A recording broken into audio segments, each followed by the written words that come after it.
Salut, c'est Corsair, bienvenue sur ma chaîne. Allez, dernière vidéo pour 2025. Bon, j'avais envie de revenir sur mon année cinéma. Tout le monde a l'habitude de faire des tops, des flops de ce qu'il a vu au cinéma. Top 5, top 10, machin. Mais bon, si je commence à faire des tops, je vais être bloqué parce que j'ai en tout et pour tout vu 12 films, je crois, au cinéma cette année. Donc faire un top. La vidéo, j'avais prévu de la faire en une seule fois, mais vu qu'elle est trop longue, je vais la faire en deux parties. Donc bienvenue dans la première partie de mon année cinéma 2025. Alors, pourquoi est-ce que j'ai vu 12 films cette année? Pas plus ni moins, enfin bon. Alors déjà, je vais parler que des films que j'ai vus en salle, pas de plateforme, parce que déjà, la salle où je suis abonné, c'est Prime Video, et encore, c'est même pas principalement à cause des films ou des séries, c'est plus à cause de la livraison de Prime. Netflix, j'ai pas, les autres plateformes, j'ai pas non plus. Comme ça, c'est réglé. Je vais pas parler des films que j'ai vus en physique, parce que sinon là, c'est bordel.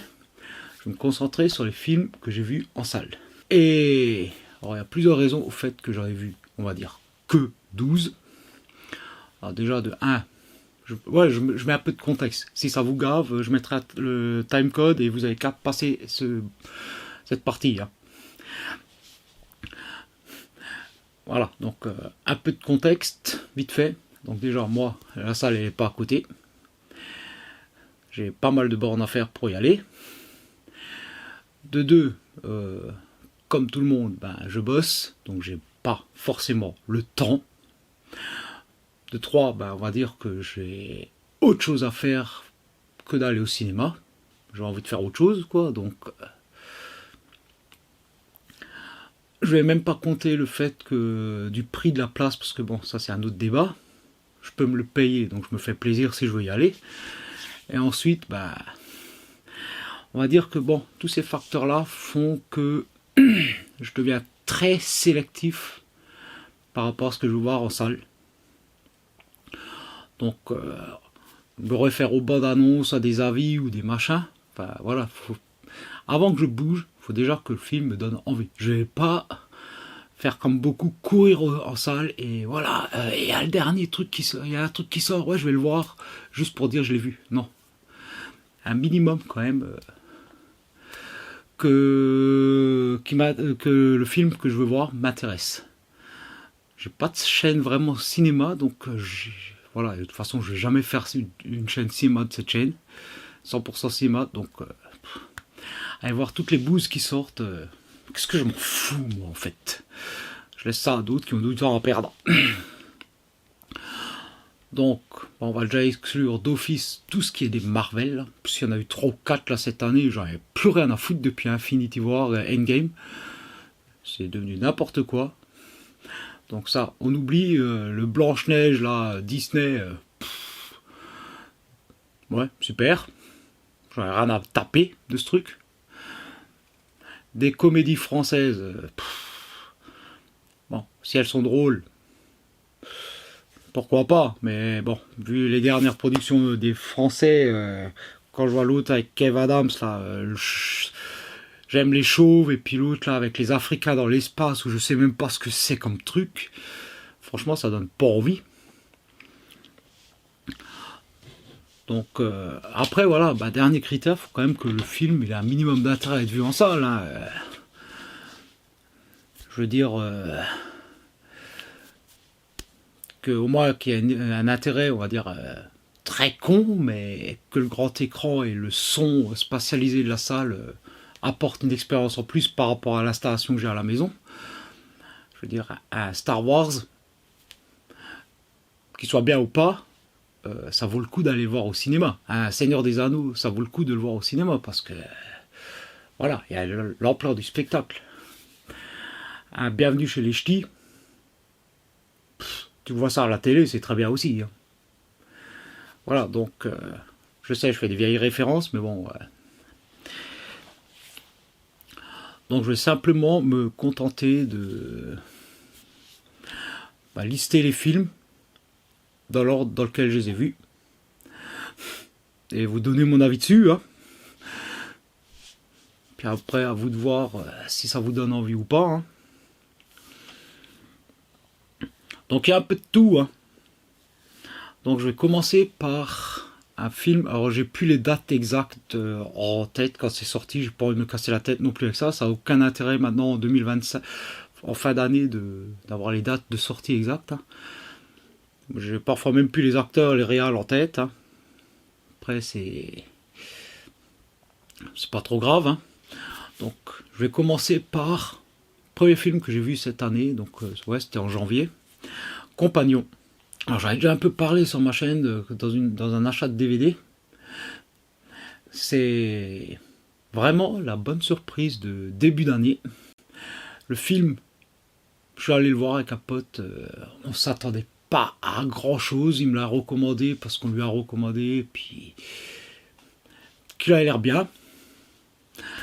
Et franchement, agréablement surpris. On a eu, tous les deux, on est sortis de là, on s'est dit, waouh, ça fait longtemps qu'on a pu voir un truc comme ça, c'est pas mal. Alors j'avais dit, faut éviter de voir la bande-annonce, parce qu'elle spoil tout le film, et se faire spoiler le film, sur celui-là, c'est un peu moyen, quoi.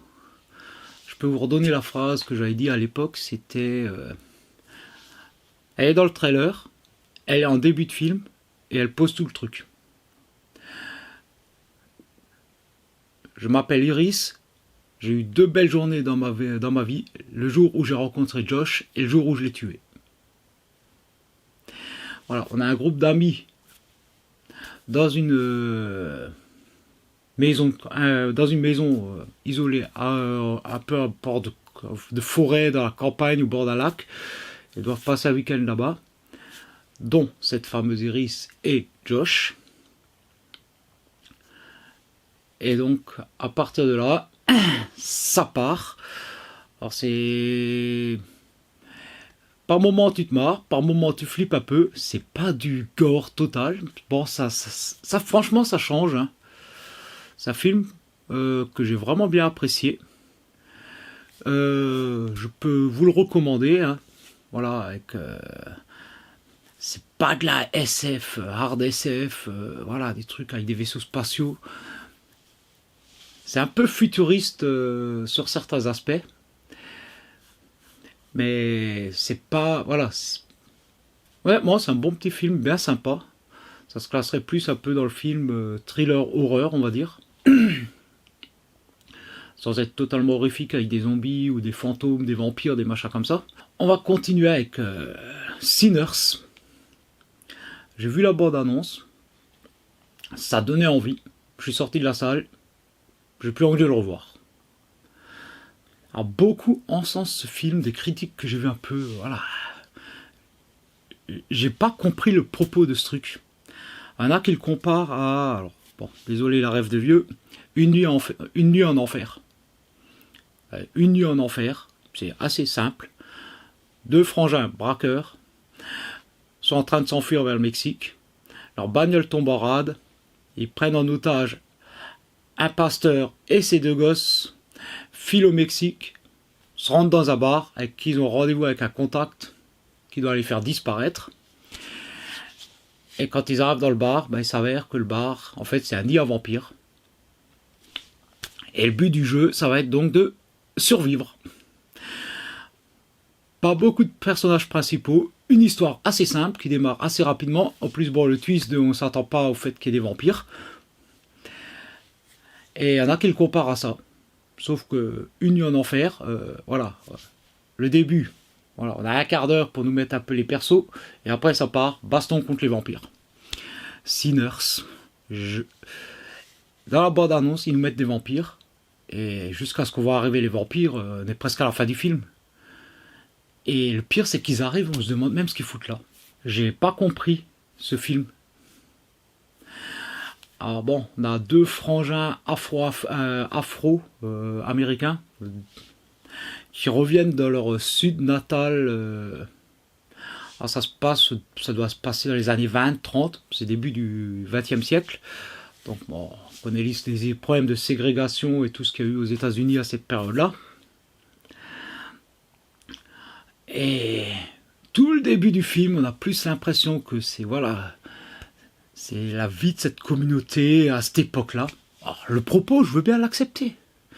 Il y a des problèmes avec le clan, là, le triple K. Alors, je veux bien accepter tout ce... Mais alors, concentre-toi là-dessus. Ça aurait marché très bien sans les vampires. Cette partie, voilà. Un problème de racisme, de clan, de vie des anciens esclaves qui trouvent leur liberté, voilà. Les Afro-Américains, début du XXe siècle, alors tout ce qui va autour, voilà, toutes les emmerdes qu'ils ont eues, tous, je l'aurais très bien accepté si tu t'étais concentré là-dessus. Si tu veux faire un film de vampire, tu me vires toute cette partie-là, tu me mets 2 persos de base, tu les fous dans leur fête là qu'ils font à la fin du truc. Voilà, on a organisé une fête, voilà, on va se retrouver, on est tout content et tout, et il y a des vampires qui débarquent et tu nous refais une nuit en enfer. Tu mélanges pas les deux, pour moi ça va pas. C'est ça le gros problème que j'ai eu avec ce film.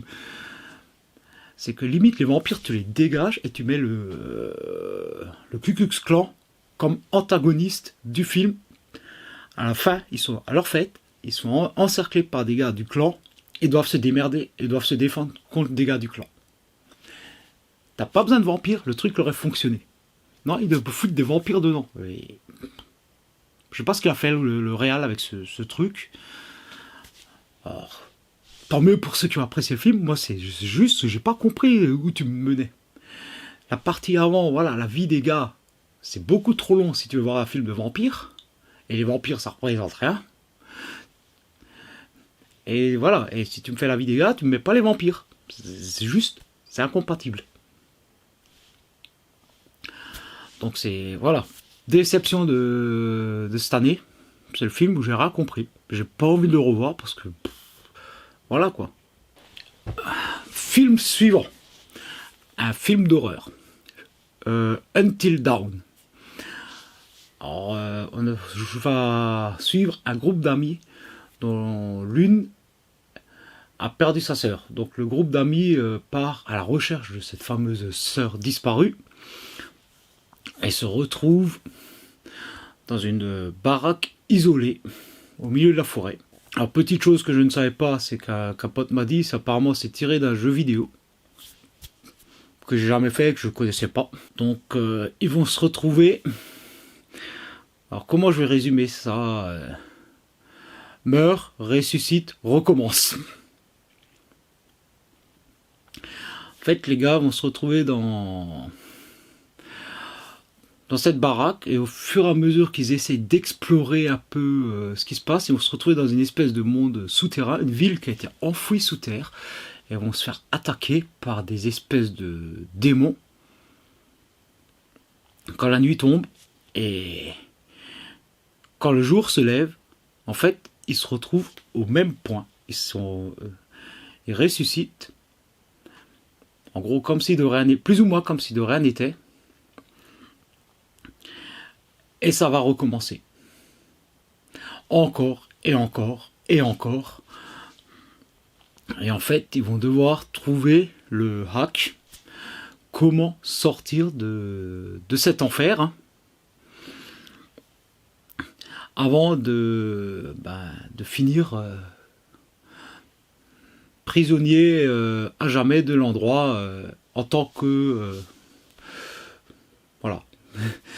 Alors c'est une bonne petite surprise. Le truc, franchement, par moments, il m'a bien fait flipper.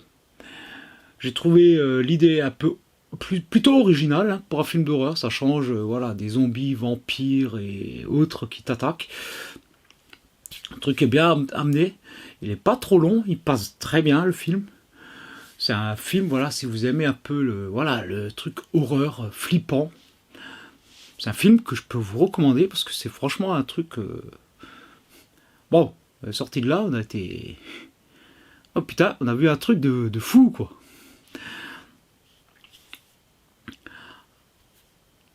Ouais, je veux pas trop m'attarder non plus sur les films, parce que voilà, je veux quand même essayer d'avancer un peu. Ensuite, nous arrivons un peu dans le style... alors, bon, encore un film d'horreur. Destination Finale, Bloodline. Le dernier chapitre de la saga Destination Finale. Donc, bon, tout le monde connaît le principe de Destination Finale. Un groupe arrive à échapper à la mort parce que l'un d'eux a eu une vision d'une catastrophe. Et après, ils sont coursés par la mort. Et bon, le running gag, en fait, c'est tu sais très bien qu'ils vont mourir. Et là, il faut juste savoir comment ils vont mourir, quelle est l'originalité de la mort. Et donc, Bloodline, ça part, en fait, c'est sur une famille. C'est la grand-mère qui a eu une vision. Et en fait, c'est sa descendance qui va être poursuivie par la mort, parce que la mort, en fait, vu que la grand-mère a survécu, elle s'est mariée, elle a eu des gosses, qui ont eu des gosses, et puis qui n'auraient jamais dû exister, parce que la grand-mère devait mourir au départ. Et donc la mort, en fait, elle essaie de rattraper génération après génération. Et on reste sur le principe de destination finale. Tu sais que tes protagonistes vont mourir, après, il faut savoir comment ils vont mourir. Je trouve que ça renouvelle un peu, plutôt pas mal le genre, parce que là, voilà, justement, quand ils ont un lien familial, ça met un peu de tension, parce qu'ils arrivent assez rapidement à connaître l'ordre dans lequel les gens doivent mourir. Ouais, le père va mourir avant le fils. Puisque la mort suit l'ordre. Et après, voilà, on a toujours encore le principe des destinations finales, les morts, plutôt originales, plutôt bien mises en scène. Et franchement, si t'es fan de Destination Finale, c'est un film que tu peux mater, quoi. Et en plus, voilà, il y a un moment, un lien qui est fait avec tout ce qui s'est passé dans les autres. Ça fait une petite conclusion bien sympa à la saga. Allez, c'est parti, on arrive vers mai, je crois. Ballerina. Dans l'univers de John Wick, donc Ballerina avec Ana de Armas dans le rôle principal. Donc pour ceux qui connaissent John Wick, virez Keanu Reeves, mettez Ana de Armas à la place. Vous avez le film. Bon, après, Ana de Armas, si elle dit oui, je ne veux pas dire non. Vous voyez ce que je veux dire? Alors, on va garder le principe de la pègre, des assassins. Cette fois-ci, donc, on remplace notre tueur par une tueuse. Alors, je trouve que ça apporte un petit vent de fraîcheur, justement, d'avoir une nana dans le rôle principal. Alors, critique comme tu veux le fait que la nana, avec ses 50 kilos, est capable de démolir un gars de 2 mètres et 150 kilos. Mais, comme on dit, hein, tout humain a un point faible, hein, un colosse au pied d'argile. Pète les genoux d'un gars et courra plus. C'est pas la force, c'est la technique qui peut t'aider. D'ailleurs, elle va se servir justement du fait que ce soit une femme qui est certes moins forte, mais peut-être plus agile qu'un mec. Et après, bon, franchement, il y a des combats, des bastons qui sont bien sympas, parce que de toute façon, tu vas le voir que pour ça, hein, pour les bastons, les combats, hein, les fusillades, les trucs. Il y a des trucs vraiment sympas, il y en a qui sont dans la bande-annonce, et franchement, ça claque. Hein. Parce que honnêtement, John Wick, voilà, ça commence à tourner en rond. Alors au moment où j'ai vu Ballerina, j'avais vu que les 2 premiers John Wick, je les ai rattrapés depuis. Mais honnêtement, je suis arrivé au bout du cadre, j'étais content que c'était fini. Hein. Ballerina, pour le coup, voilà, ça renouvelle un peu. Ça reste dans le style, mais ça renouvelle un peu, justement, voilà. On va d'autres choses. Après, si t'aimes pas John Wick, passe ton chemin. Si t'aimes bien John Wick, tente ta chance. Tu risques d'avoir une très bonne surprise. Ah, voilà, on arrive sur un film qui est sorti. La date, je peux m'en rappeler. Et il est sorti le jour de mon anniversaire. On est allé d'ailleurs le voir pour mon anniversaire avec mon pote. Il m'a offert la séance, il m'a dit c'est ton cadeau. Et on s'est fait plaisir, on est parti plus loin dans une autre salle que le cinéma où je vais d'habitude. Je suis allé le voir en 4DX. Expérience à tenter. C'était le moment ou jamais. Ce film, il avait l'air de bien s'y prêter.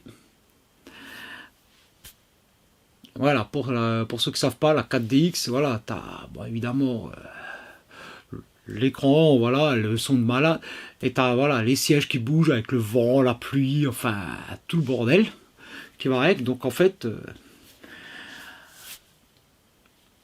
le film, comme il s'y prête pas mal, voilà, t'as des caméras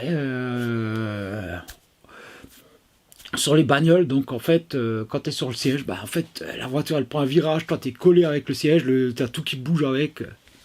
C'est montagne russe le truc, hein. Est-ce que le film est parfait? Je sais pas. Probablement pas, il y a plein de défauts, il y a des trucs qui vont pas. Est-ce que je vais passer un moment? Ouais, franchement oui, c'était une expérience à faire, et le film je trouve qu'il s'est prêté vraiment bien.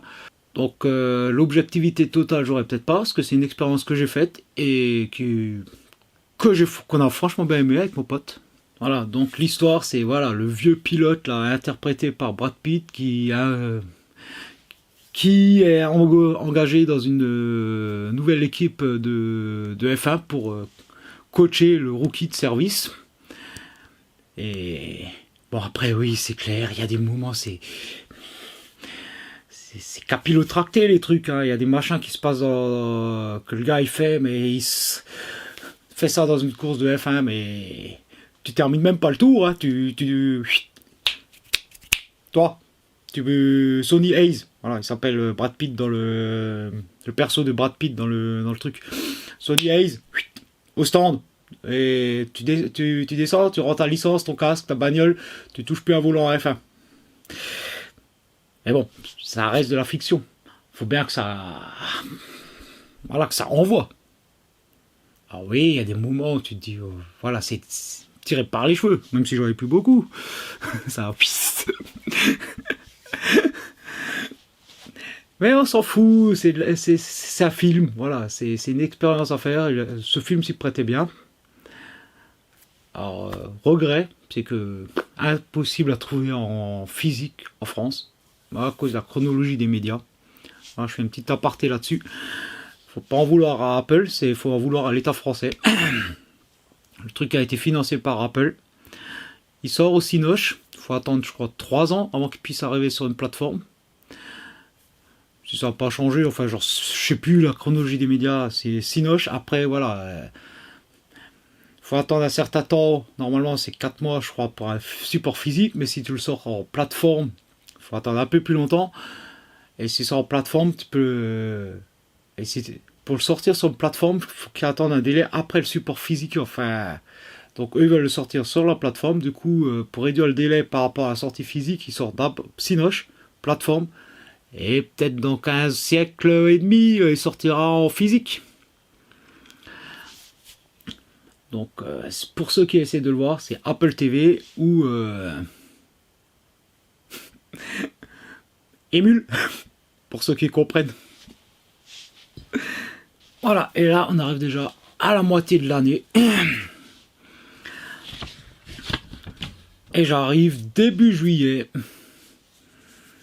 Avec un. Normalement, de juillet, c'est le mois des blockbusters. Un œuf, j'aurais rien à taper. C'est le Superman. J'ai vu la bande-annonce. Je me dis, oh putain, c'est quoi cette chose? J'ai vu il y avait le Marvel, le 4 Fantastique. Ça m'a. Limite, il m'aurait peut-être donné envie, lui. S'il n'avait pas été totalement imbriqué dans le MCU. Un film à part. Mais là, non. Apparemment, il n'y a pas de vraie fin. La fin de leur histoire est dans un autre film. Ça commence à me gonfler, ça. Mettez un film seul. Voilà. Bref. Non, il y avait un autre film. Et celui-là, il a cartonné par rapport à deux que je viens de dire. Putain, c'est français, ça. Non, c'est les deux que je viens de citer. Les deux que je viens de dire, c'est du français de... Pauvre Becherel. Non. Comptez les dinosaures. Jurassic World, le 4. J'ai plus le sous-titre du truc. Jurassic World. Celui avec Scarlett Johansson.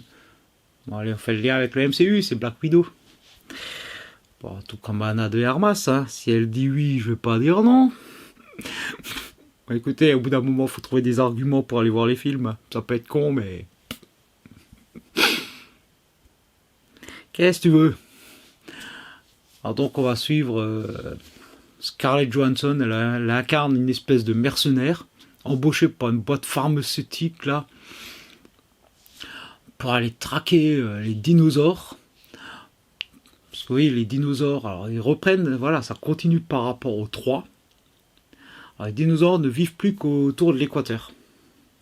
Parce que le reste de la planète est inhabitable pour eux. Alors, soi-disant, parce que la température, ok, je veux bien, l'équateur fait chaud. La concentration d'oxygène, ça c'est une connerie. Enfin bon, bref, cherche pas. De toute façon,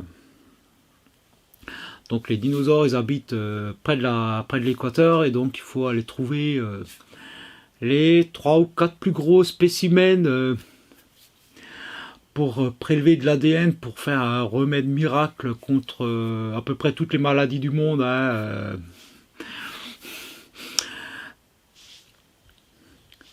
Bon, après, le principe du truc, c'est que tu as l'impression que c'est un peu des niveaux de jeux vidéo. Hein. Le film, tu as l'impression que c'est voilà, c'est ça, c'est des niveaux de jeux vidéo. Niveau 1, on va attraper le mosasaure. Niveau 2, on va attraper le grand là, le brachiosaure. Non, c'est pas je sais même plus si c'est un brachiosaure, c'est un truc dans le même style. Niveau 3, allez, on va attraper celui qui vole là, le pteranodon. Et niveau 4, on a le boss final. Le Direx. Oh putain.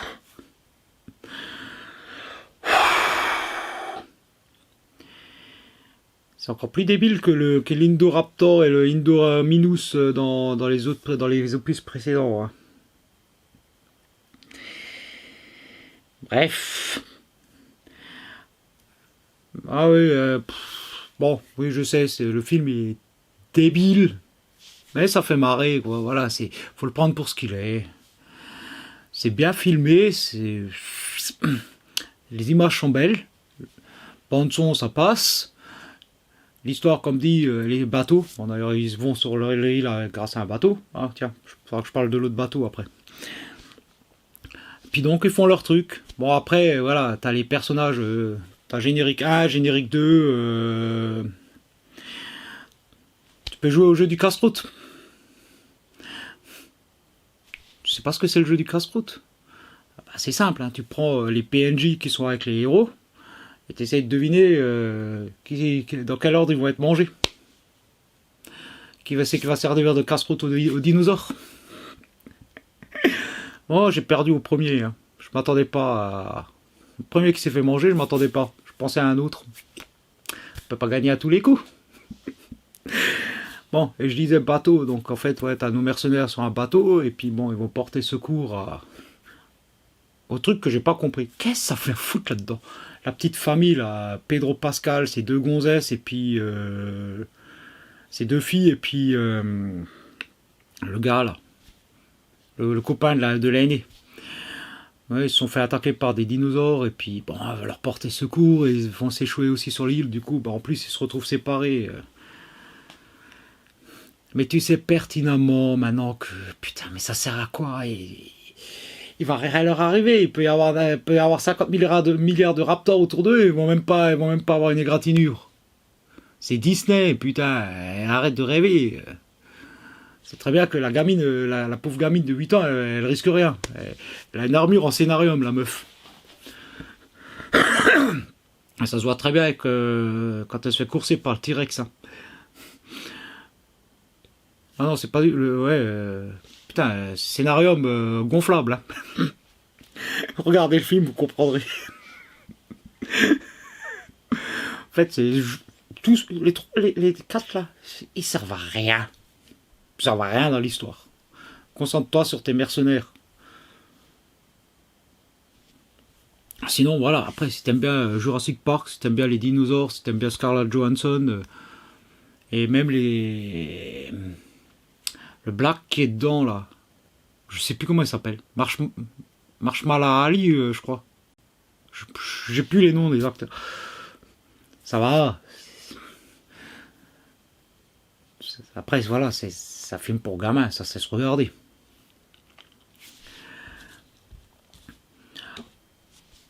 C'est bière popcorn, hein.